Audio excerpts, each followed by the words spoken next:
Have we been to the doctor since everything started? I mean, I have. Oh, okay. Not here, but a different place. Okay. Just an interesting experience is all. By the way, hello everyone and welcome to Thursday. Consensus from the doctor. Consensus? Consensus would give the impression that there's multiple doctors. What's the word when one doctor tells... Diagnosis. It's a long journey. The diagnosis is that I don't have an ear infection. Maybe yet? Yeah, it could be a yet. I've been in this situation before where I basically caught it too early. But just to be safe, the doctor did give me a prescription for antibiotics, very specifically the antibiotics that worked for me last time, which is very nice. And, you know, it's basically one of those things like if I get feeling bad in the next few days and I feel like it's a situation where I am getting a full-blown infection, I can start taking the pills. Otherwise, I'm just going to let my body... We're gonna see if my body can fight it off itself. And I'm okay. My vertigo symptoms have been low, but I have been getting increased pain and heat in my ear. So we'll see what happens. I told a story on Breakfast Stream this morning, and I'm going to quickly tell it here on the vlog, so it's in two places. It involves my continued lack of sleep and that little guy, unfortunately. We went to bed last night, and we were only asleep for about 3 hours, I think, when Kepler decided that he wanted to try and wake me up. You want to laugh? You want to laugh? It won't be here forever. I'll be moving around a bit. Anyway, he decided that he wanted to wake me up for food or what, I don't know. And certainly not for food because he hadn't been fed all that long before we, went to bed. But anyway, he decided he wanted to wake me up. Now, I had taken a Benadryl before bed, and I was like, listen, tonight is the night. I'm going to get some doggone sleep. So when he started to wake me up, I was like, no. And I told him, I said, no. And I'm usually, anytime he does something in the middle of the night, I'm really quiet. I try not to make any noise. I try to be silent because Mao is asleep, and I don't want to wake Mao up. But last night, I said no, and I tried to shoo him away. 2 minutes later, he did his little threatening to bite the wires thing, where he went up to the wires that are next to the nightstand, and he'll have the wires next to his mouth, and he'll turn his head and act like he's chewing them. It's really bizarre, but he makes like this chewing sound. Anyway, I'm so mad at this point because I'm like, please, I just want to sleep. Just for the first time in 2 months, please, just let me sleep. And I kicked him out. And that's a decision, that's a decision because when I kicked him out, I shut the door, it was about 15 minutes later he threw up because he has anxiety. He has separation anxiety. He doesn't like to be apart from us. He doesn't like to be separated in any way. And, he puked. And Mao was still awake at that point, and she was like, he puked. Are you going to go deal with that? And I was like, no, because I am the one that messed all of this up. I am the one that for the past, month and a half, anytime he needed something, in the middle of the night, I got up and gave it to him because I was worried about him. When he had this pancreatitis and we had to change his food, I wanted to help him in any way I could. And I did that by, if I could get him to eat at all, I was like trying to get him to, adjust to this new food, I would feed him in the middle of the night. Unfortunately, in just a few short weeks, I have basically untrained him to the point where he doesn't sleep all the way through the night because he doesn't feel like he has to. So I did this. But it also means that I have to fix it. Now that his pancreas is fixed and he's good, I have to fix this problem. And I think that the best way of doing that might be, I really have two options. Either to kick him out and keep the door closed at night, or scold him, audibly and try to prevent him from doing things, which is going to wake up Mal. Now, after he puked, I said, we'll just ignore it. I can clean it up in the morning. It'll be fine. And he was good for 45 minutes, maybe an hour. And I actually fell back asleep. And then, Dan's here. And then he started the screaming. And he started meowing and pawing at the door. And that went on until morning. So we got like 3 hours of sleep. Because he'd never stopped. So that's why I've got to make like some changes soon.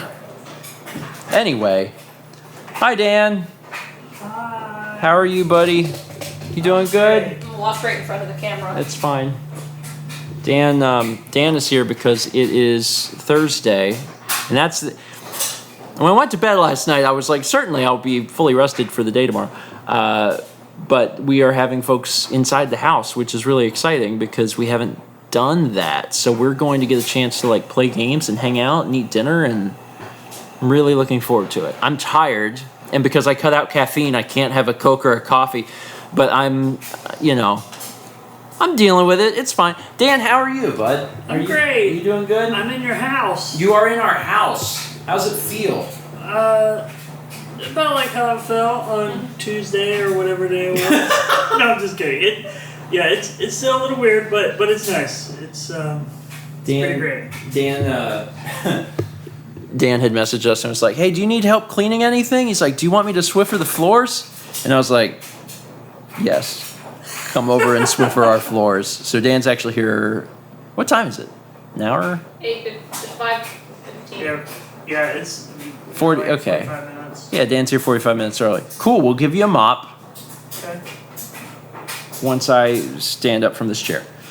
There's limited space in the bomb shelter, but this player insisted on bringing blank. I mean, those are local. Things you need to start that new society of yours.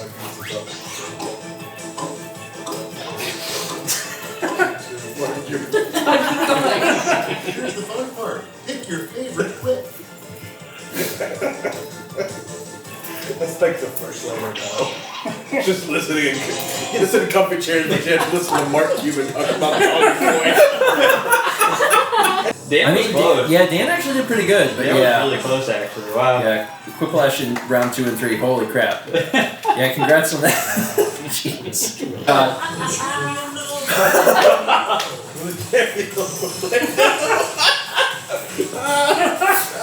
Listen. She's doing her best. Friday? I did it. Thursday. What time is it? Saturday. It's game night. It could be a different day. The time is on the wall. Like, I can just look at the time. Game night. That's What- your address. We did the thing where we all played games in the same household and breathed the same air. It was great. Austin and Nikki have already left because they had to get back, but this was wonderful. We'll do this again. Well, actually, I don't know when we'll do this. Maybe next week. I don't know. We got a lot next week. We'll see. At least we're not in the driveway because it's like 80 degrees. It's gonna be like triple digits next week. Is it? Yeah. It's gonna get friggin' hot. Okay, well, it won't be in the driveway, so that's all that matters. All right. Bye.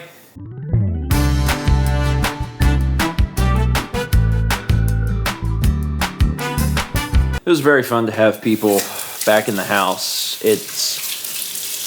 It only felt weird for a small amount of time.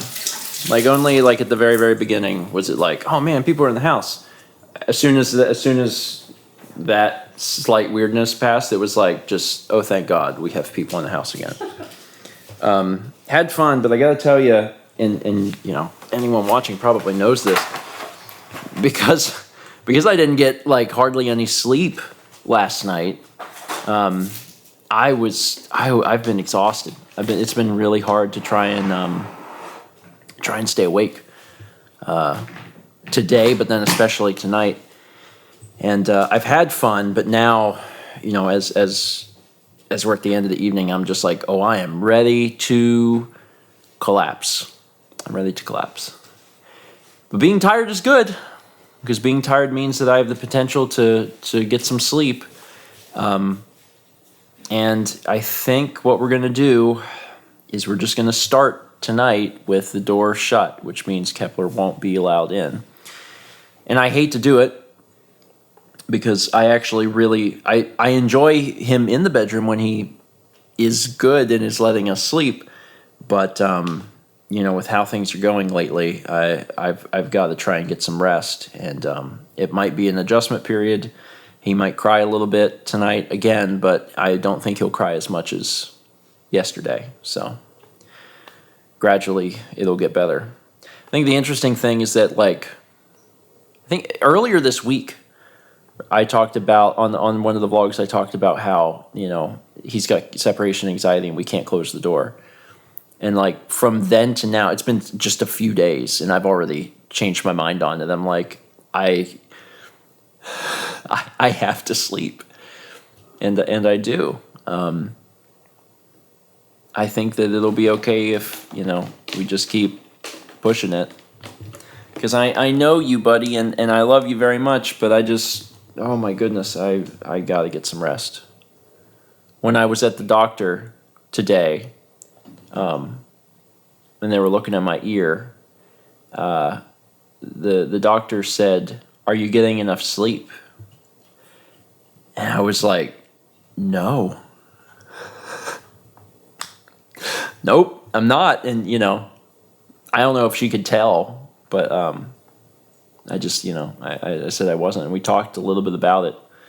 And, you know, she said to try and get that fixed. And I was like, well, you know, I'm working on it. So we'll see how it goes in the next few days. But yeah, we're not gonna have him in the room tonight, and we'll see. Hopefully he'll take it well. You playing with candy? You playing with candy? Yeah, I'm playing with candy. You're a good boy. Yeah. All right, that's it. Thank you all so much for watching. Wish me luck as I continue to, you know, to try and fix things with my sleep. And let's meet back tomorrow, shall we?